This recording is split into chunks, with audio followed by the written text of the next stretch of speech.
Subscribe कीजिए science first channel को और लेटेस्ट साइंस एवं फिजिक्स के वीडियो सबसे पहले देखने के लिए बेल आइकन को दबाना ना भूलें।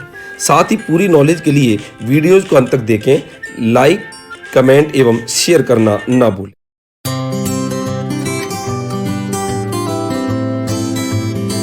नमस्कार दोस्तों, स्वागत है आपका साइंस फर्स्ट चैनल के अंदर।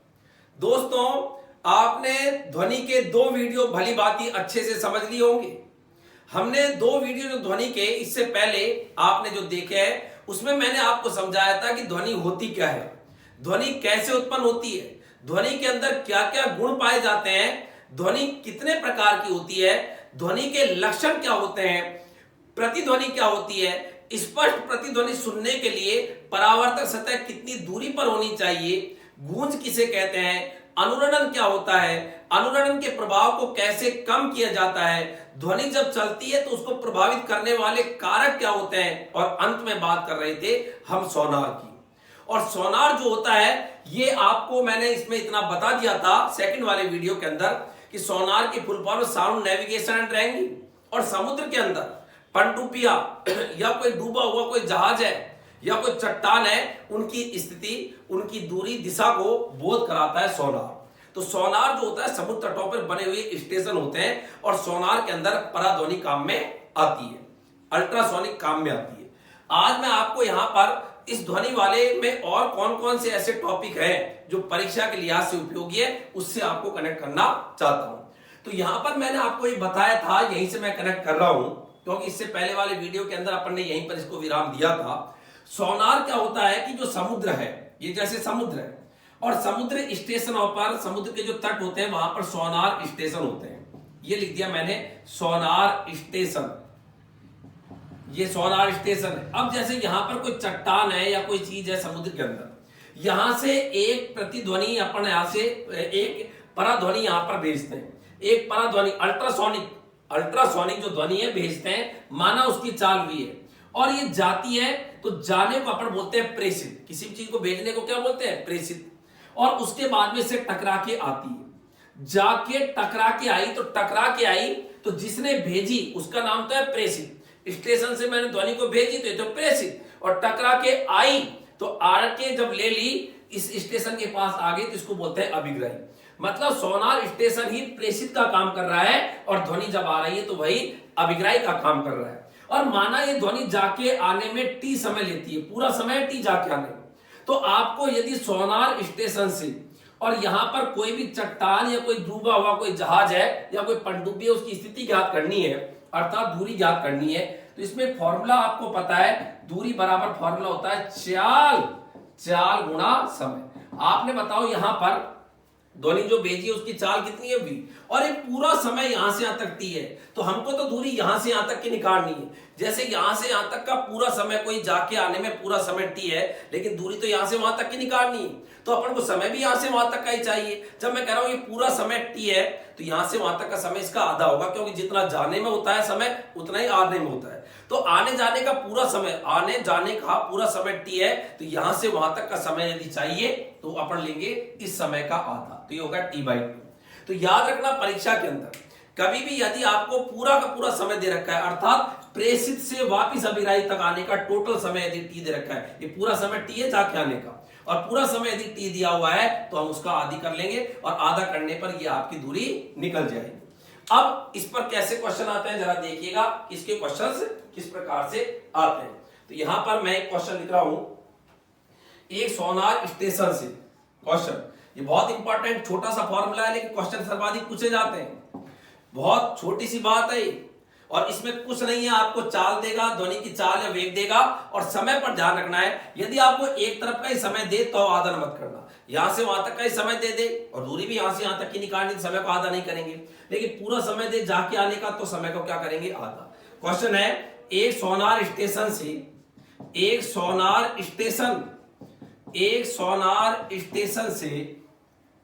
पराध्वनि, एक सोनार स्टेशन से पराध्वनि कौमा समुद्र में भेजी जाती है, समुद्र में भेजी जाती है, यह पराध्वनि समुद्र में समुद्र में डूबे हुए जहाज, कोई जहाज डूबा हुआ है, समुद्र में डूबे हुए जहाज से, डूबे हुए जहाज से 3.42 सेकंड, 3.42 सेकंड के बाद संसूचित होती है, मतलब वापस आती है 3.42 सेकंड के बाद संसूचित होती है। यदि पराध्वनि की चाल, यदि पराध्वनि की चाल 1531 मीटर पर सेकंड है, ये क्वेश्चन में दे रहा है तो सोनार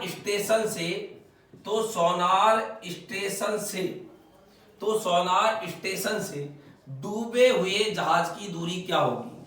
डूबे हुए जहाज की दूरी क्या होगी, ये क्वेश्चन है। डूबे हुए जहाज की दूरी क्या होगी, जरा ध्यान दीजिएगा।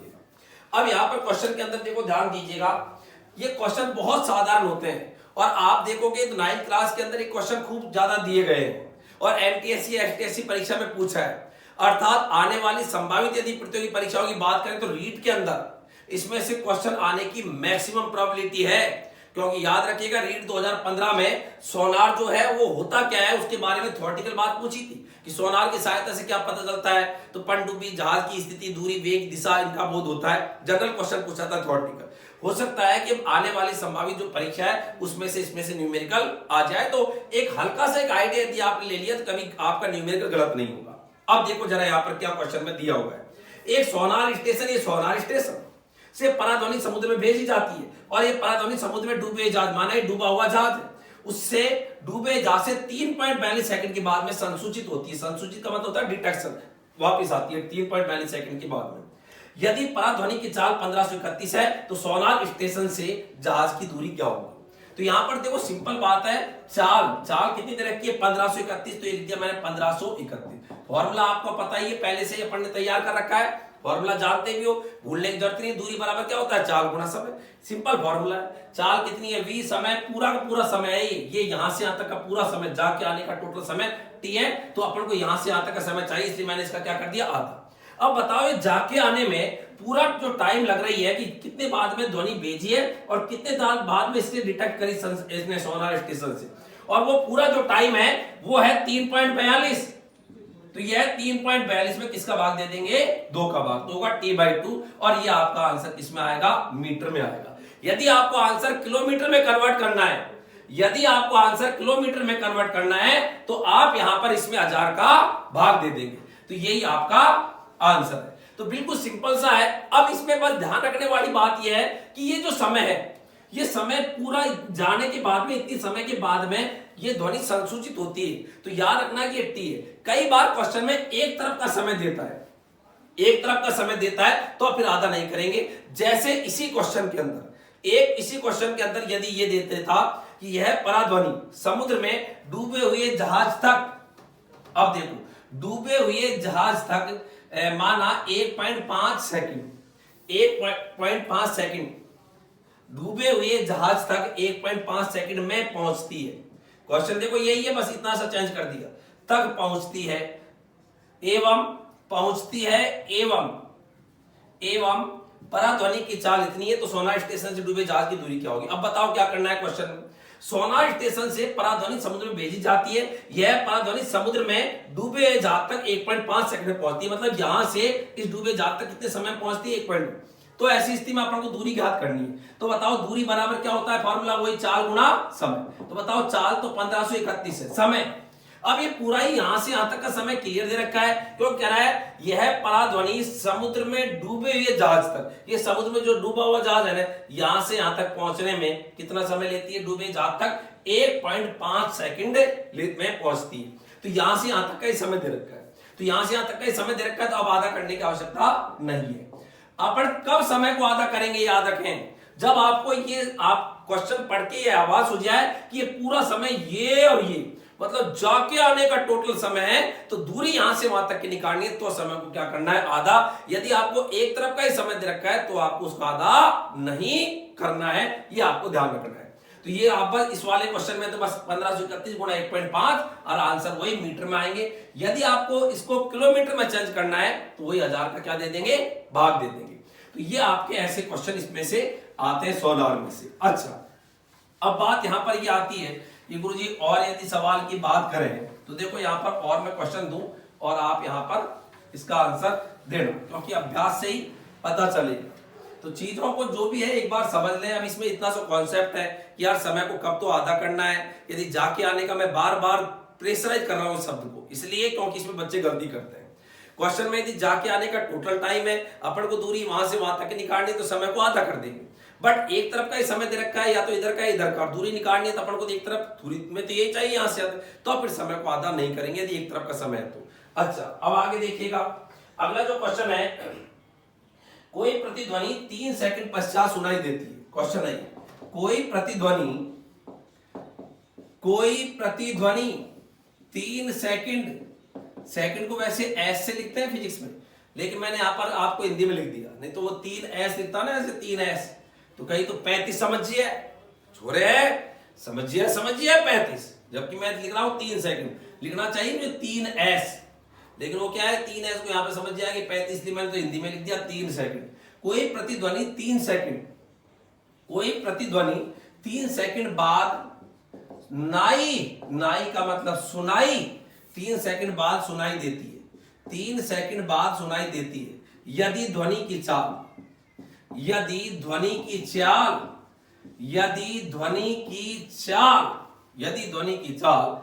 क्वेश्चन में दे रखा है, कुछ भी हो सकता है, 342 मीटर पर सेकंड है, तो ध्वनि स्रोत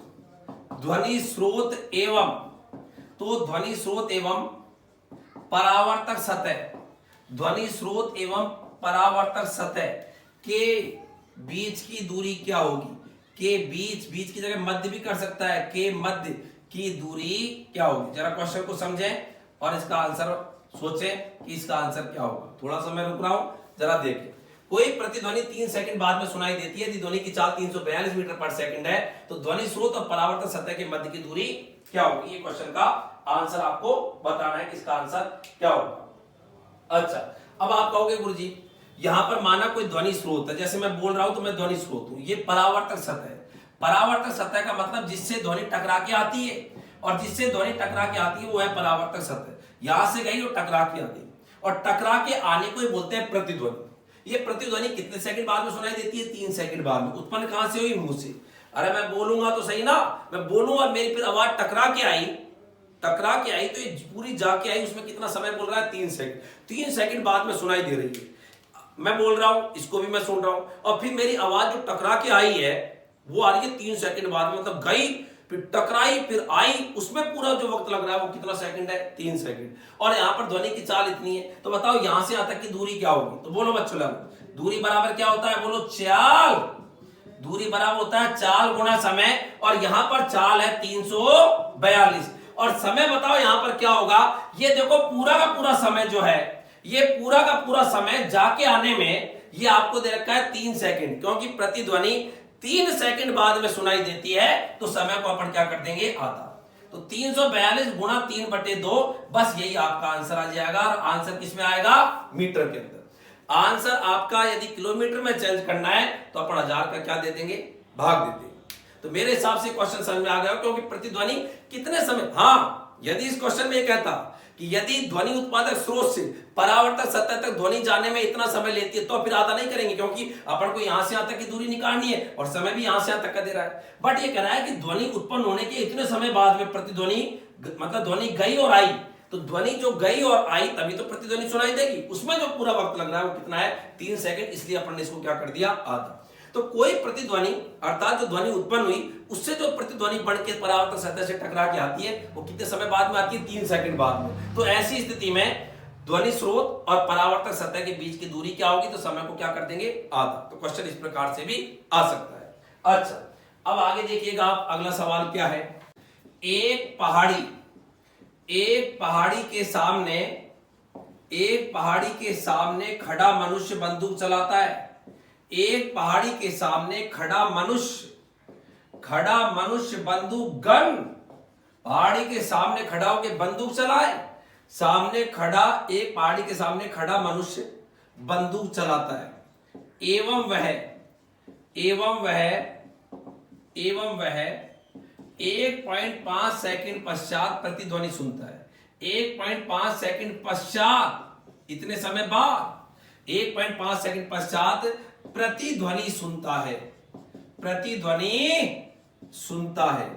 यदि वायु में ध्वनि की चाल, यदि वायु में ध्वनि की चाल, क्वेश्चन में दे रखा है क्योंकि ध्वनि की चाल स्टैंडर्ड नहीं है, बहुत सारे कारक पर निर्भर करती है, इसलिए क्वेश्चन में देता है। यदि वायु में ध्वनि की चाल 348 मीटर प्रति सेकंड है तो मनुष्य से पहाड़ी की दूरी क्या होगी?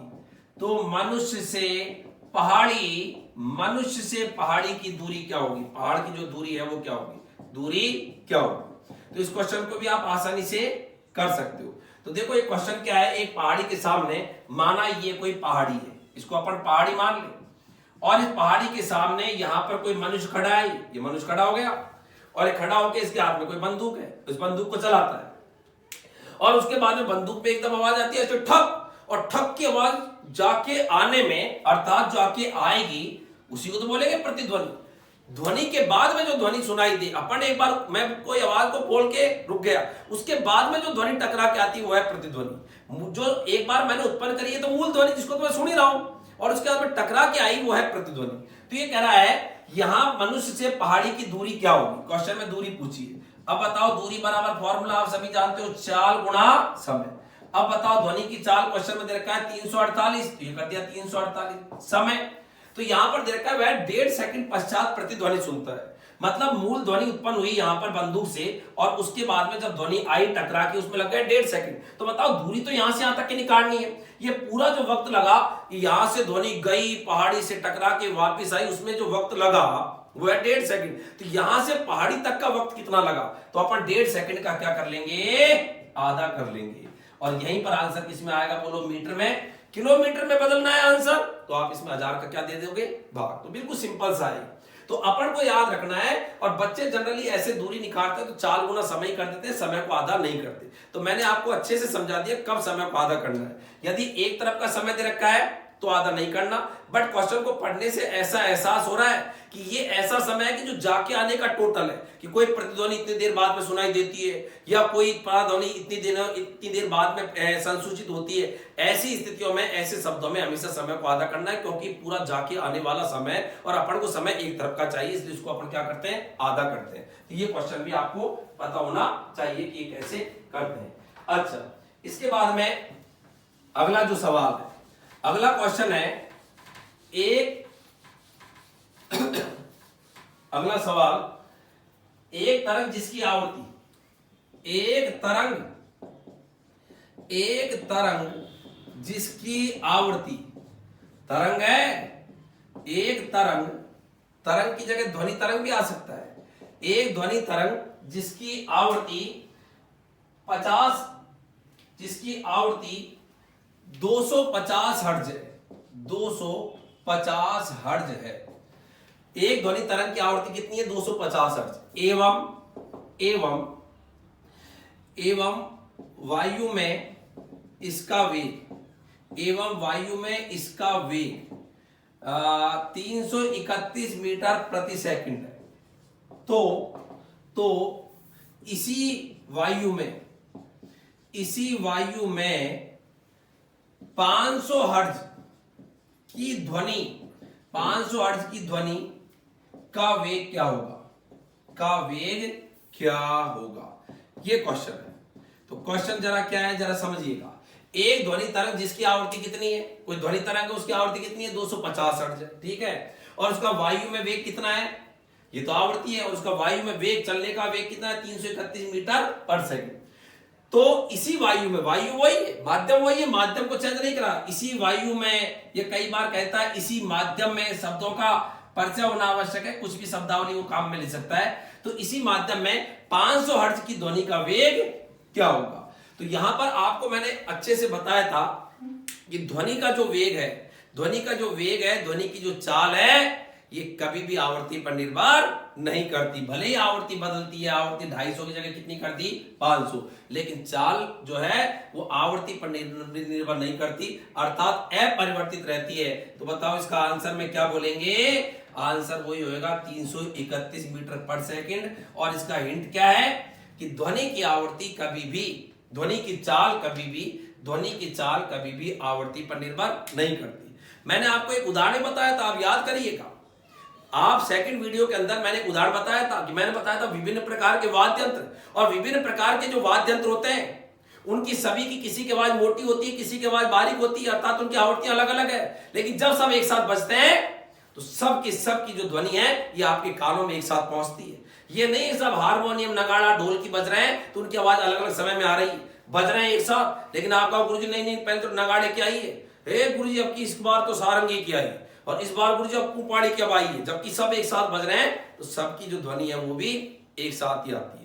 इसलिए भले ही उनकी आवृत्तियां अलग अलग है, अर्थात कोई बारीक है कोई मोटी है, लेकिन यदि माध्यम वही है तो माध्यम यदि अपरिवर्तित है, अर्थात माध्यम नहीं बदल रहा, तो पक्का मानना भले ही आवृत्ति अलग अलग है ध्वनि की चाल भी नहीं बदलेगी। या क्वेश्चन में आवृत्ति को चेंज कर दिया लेकिन माध्यम वही है, वायु है, और दूसरी के लिए भी कह रहा है वायु में ही बताओ, तो माध्यम वही है तो चाल वही आएगा 331 मीटर पर सेकंड। अच्छा, इसके बाद में और देखो, आपने कभी देखा होगा सितार गिटार बजाने वाले जो कलाकार होते हैं, ये सितार गिटार को बजाने से पहले उसकी खूंटी को थोड़ा सा सेट करते हैं। सितार गिटार की खूंटी को थोड़ा सा सेट करके फिर बजा के देखते हैं, फिर करते हैं, फिर बजा के देखते हैं। तो ऐसा वो क्या सेट करते हैं, उसकी खूंटी से वो तार को थोड़ा सा टाइट करते हैं, फिर थोड़ा देखते हैं, ऐसा क्या करते हैं। तो याद रखना, वो उसकी आवाज के आवृत्ति को अर्थात तारत्व को सेट करते हैं, उसके बारीकपन को सेट करते हैं। तो ये भी अपने आप में क्वेश्चन है कि कोई भी सितार बजाने वाला कोई कलाकार है और वो उसके तार को कसता है बजाने से पहले या ढीला करता है, तो ऐसा करके वो किस चीज को, ध्वनि के कौन से लक्षण को एडजस्ट करने की कोशिश करता है, तो राइट आंसर है वो है उसका तारत्व है, तो तारत्व को एडजस्ट करता है। अच्छा, अब यहां पर एक बात आपको और बताऊं मैं, यहां पर तो ये आपको पता होना चाहिए। तो अगली जो बात है कि वाद्य यंत्रों में कौन सा भाग कंपित करता है।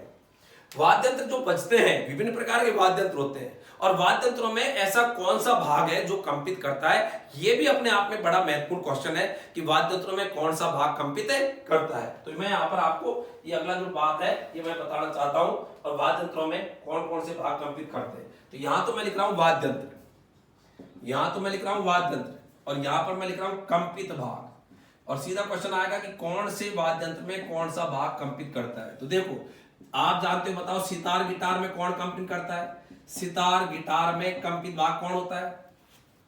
सितार गिटार में डोरी होती है, सितार गिटार में क्या होती है, डोरी। तो सितार गिटार में तो कंपित भाग कौन होता है, डोरी।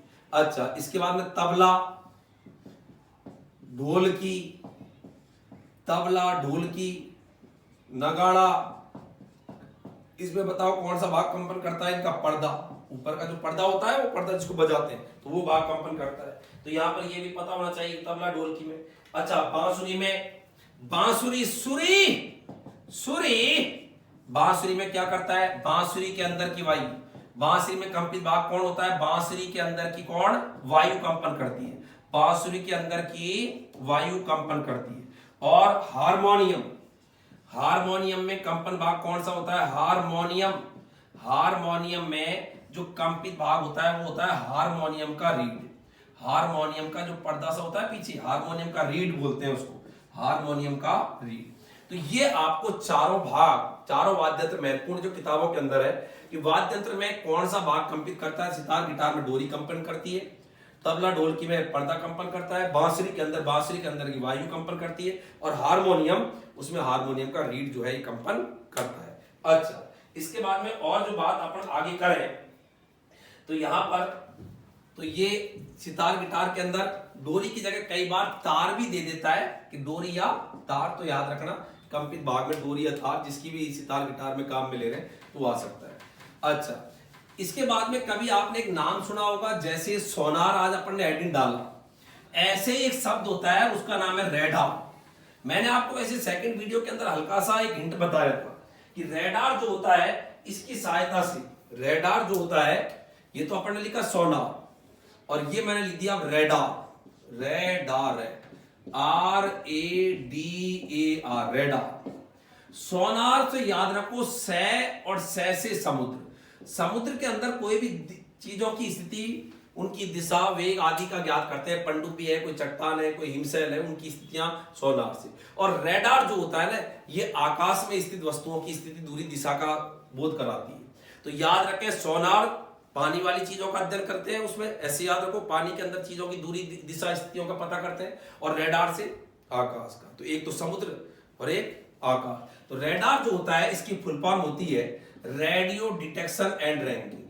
जैसे सोनार की फुल फॉर्म, सेकंड वीडियो के अंदर सोनार की फुल फॉर्म भी अपने आप में क्वेश्चन है, दिया हुआ है 9th क्लास के अंदर।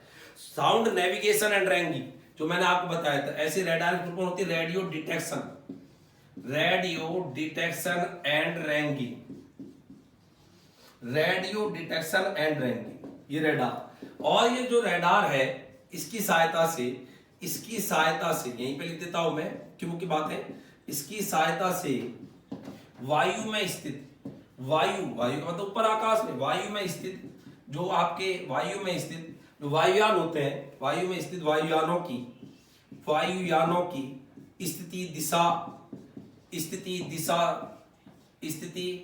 दिशा, दूरी आदि का बोध होता है, आदि का बोध होता है। बोध का मतलब पता चलता है, बोध होता है। और अगली जो बात है, और क्या बात है इसके अंदर, कि ये जो रेडार है, इसमें रेडियो तरंगें काम में आती है। और इनमें जैसे भी याद भी रहेगा, रेडार में इनमें रेडियो तरंगें काम में आती है, इनमें रेडियो तरंगें काम में आती है। तो रेडार में कौन सी तरंगें काम में आती है, रेडियो तरंगें। और रेडियो तरंगों की चाल वही होती है जो प्रकाश की चाल होती है। तो रेडियो तरंगें काम में आती है, या इसको कई बार बच्चे याद रखते हैं 186,999 मील प्रति सेकंड। रेडियो तरंगों की चाल कई बार मील में 186,999 याद रहे, मील प्रति सेकंड दिख जाएगा, नीचे कटेगा नहीं, मील प्रति सेकंड। या प्रकाश का जो वेग होता है 3 × 10⁸, ये इनकी चाल होती है। तो कई बार किताबों में मील प्रति सेकंड में लिखा हुआ है, तो परीक्षाओं में पूछ लेते हैं, अन्यथा 3 × 10⁸ प्रकाश की चाल है। तो रेडार के अंदर रेडियो तरंगें काम में आती है, और इनकी चाल को ऐसे याद रखो 186,999। तो इकाई, दहाई, सैकड़ों, हजार, 10,000, लाख, 1,86,999 मील प्रति सेकंड। तो ये भी आपको पता होना चाहिए, रेडियो तरंगें तो 186,999 मील प्रति सेकंड होती है। तो ये भी आपको यहाँ पर बताया। इसके बाद में बच्चों एक और बात इसके अंदर आती है ध्वनि वाले पोर्शन में, और वो जो बात आती है उसका नाम है पराध्वनि।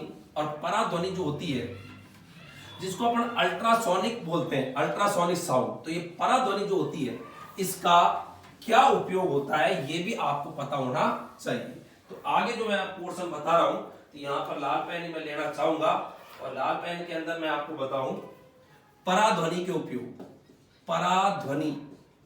पराध्वनि के उपयोग, यूज ऑफ अल्ट्रासाउंड, पराध्वनि, अल्ट्रासाउंड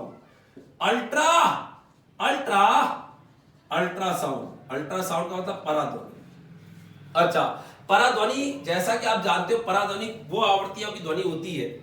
आपको मैंने बताया था, ये अपन जो सुनते हैं वो है श्रव्य होती है 20 हर्ट्ज से 20 किलो हर्ट्ज।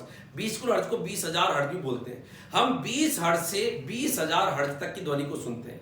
20 हर्ट्ज से कम आवृत्ति की जो ध्वनि होती है उसे हम अवश्रव्य कहते हैं। और 20,000 से ज्यादा, 20,000 या 20 किलो हर्ट्ज से ज्यादा की जो ध्वनि होती है, मतलब इनकी आवृत्ति जो होती है वो ग्रेटर देन 20 किलो हर्ट्ज कह दो, या इसको अपन लगभग कह सकते हैं 20,000 हर्ट्ज। 20,000 हर्ट्ज, 20 किलो हर्ट्ज या 20,000 हर्ट्ज की जो ध्वनि होती है उसको अपन बोलते हैं अल्ट्रासाउंड। तो अल्ट्रासाउंड की जो फ्रीक्वेंसी होती है वो होती है 20 किलो हर्ट्ज, और किलो का मतलब 1000, तो 20 × 1000 20,000 हर्ट्ज।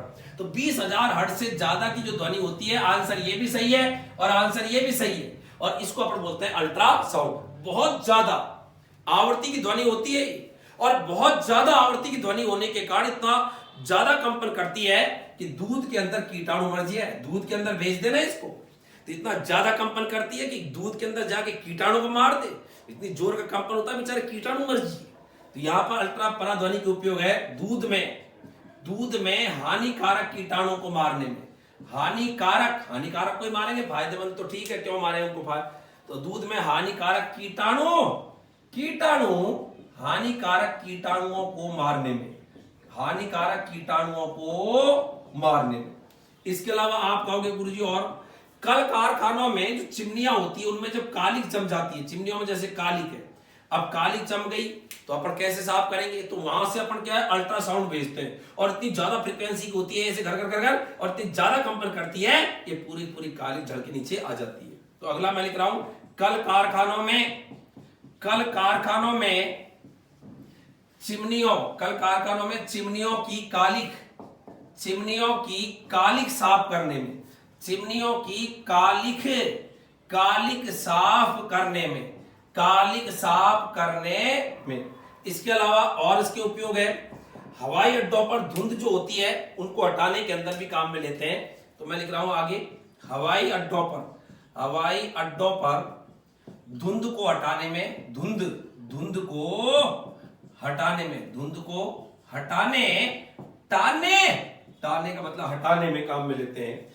इसके अलावा आपको यदि मशीन में कलपुर्जों के बीच में कोई सफाई करनी, जहां पर आपका हाथ नहीं पहुंच रहा, जहां हाथ पहुंच गया वहां तो बढ़िया वैसे ही सफाई हो जी है, लेकिन जहां आप कहो गुरुजी हाथ नहीं पहुंच रहा लेकिन वहां भी सफाई करनी है, तो ऐसी स्थिति में वहां पर अपन अल्ट्रासाउंड भेजते हैं और इतनी ज्यादा फ्रीक्वेंसी की होती है ये कि वहां पर जो भी गंदगी कलपुर्जों के बीच में होती है ना उसको पूरी को जला के वहां से हटा देती है। तो अगला मैं लिख रहा हूं मशीनों के कलपुर्जों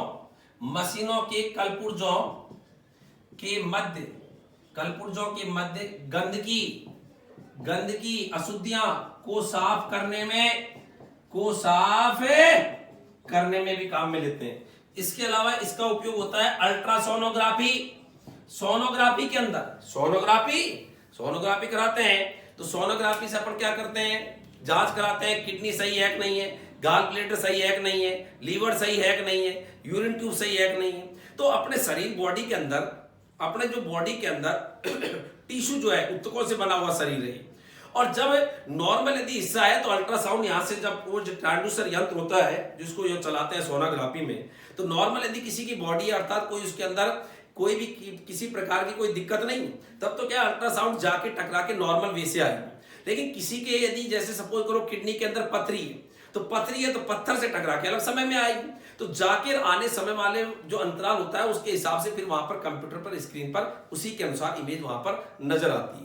तो जब आपके कोई उत्तक संरचना में कोई परिवर्तन होता है या आप ये कह दीजिए कि बॉडी के अंदर कोई अनियमितताएं हो जाती है, डेवलप हो जाती है, तो अल्ट्रासाउंड जो है वहां से टकरा के कुछ अलग वक्त में आती है और उसके अनुसार वहां पर आपके बॉडी के अंदर जो अनियमितताएं होती है उसका पता चल जाता है। तो अल्ट्रासोनोग्राफी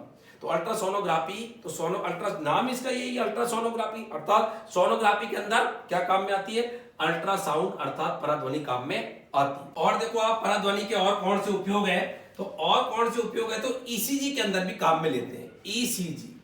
ईसीजी की दो फुल फॉर्म है, दोनों ही ठीक है।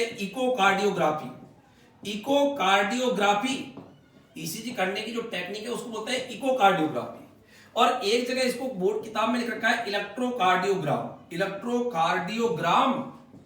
तो ये जो मशीन है उसका नाम है इलेक्ट्रोकार्डियोग्राम और जो टेक्निक है वो कहलाती है इकोकार्डियोग्राफी। के नंबर 5 उपयोग है, तो 5 उपयोग है ईसीजी में। तो फुल फॉर्म दोनों ठीक है, इकोकार्डियोग्राफी बोल देते हैं ईसीजी या इलेक्ट्रोकार्डियोग्राम है, और उसके अंदर भी आपके अल्ट्रासाउंड ही काम में आती है। इसके अलावा आपको धातुओं में दरारों का पता लगाने में, धातु की चादरों में दरारों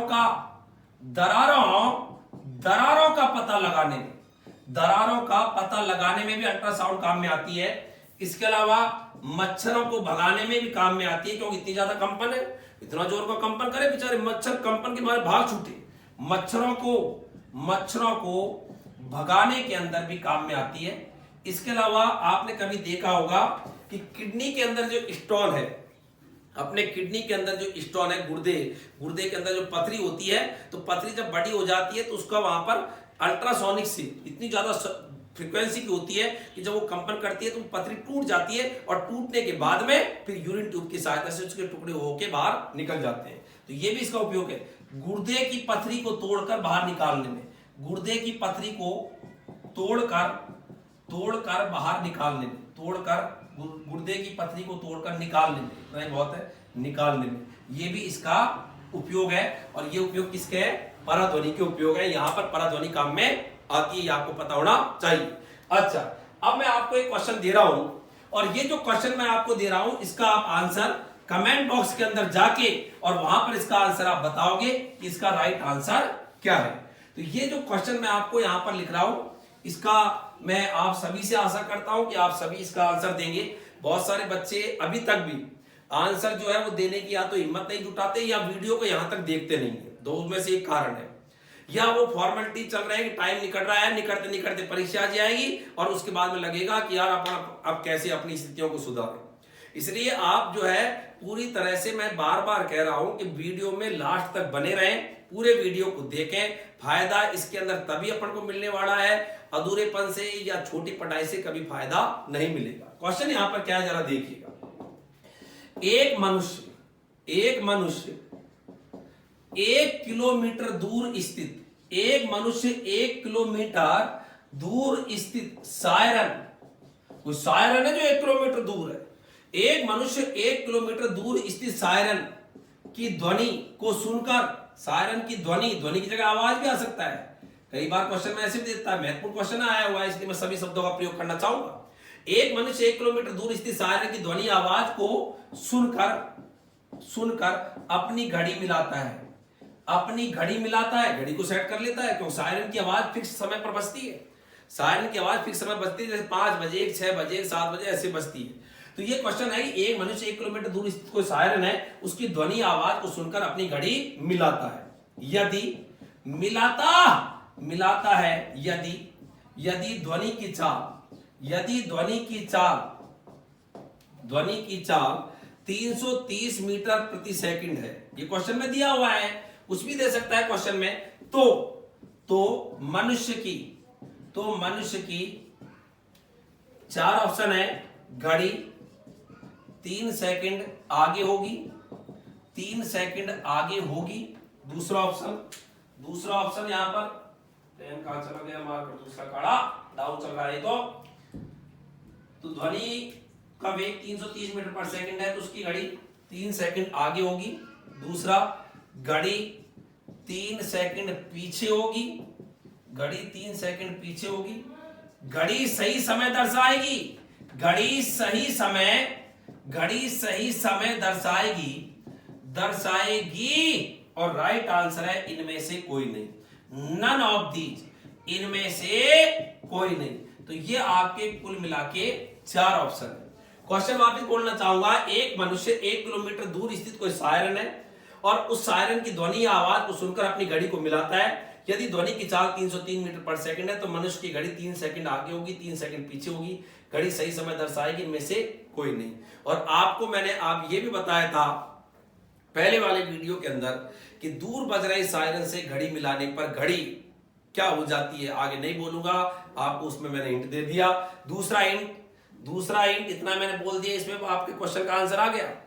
दूसरा इसका हिंट मैं दे सकता हूं कि यहां पर आप समय निकाल के देख लें, और समय निकाल के देख लें कि समय क्या 3 सेकंड से आगे पीछे आ रहा है क्या, और समय बराबर सभी जानते हैं, समय बराबर चूंकि दूरी बराबर चाल गुना समय, तो समय बराबर जानते हो, नहीं बोलूंगा आगे, नहीं तो पूरा ही क्वेश्चन का आंसर, और समय देख लें, उसके हिसाब से आपको आंसर पता चल जाएगा। हल्के से मैंने 2 हिंट आपको बता दिए, यदि आप देख रहे हो तो इनका आंसर का आपको लगभग पता चल चुका होगा कि इनका आंसर क्या है। आगे आपसे फिर एक वीडियो के साथ मुलाकात होगी। धन्यवाद, जय हिंद, जय भारत।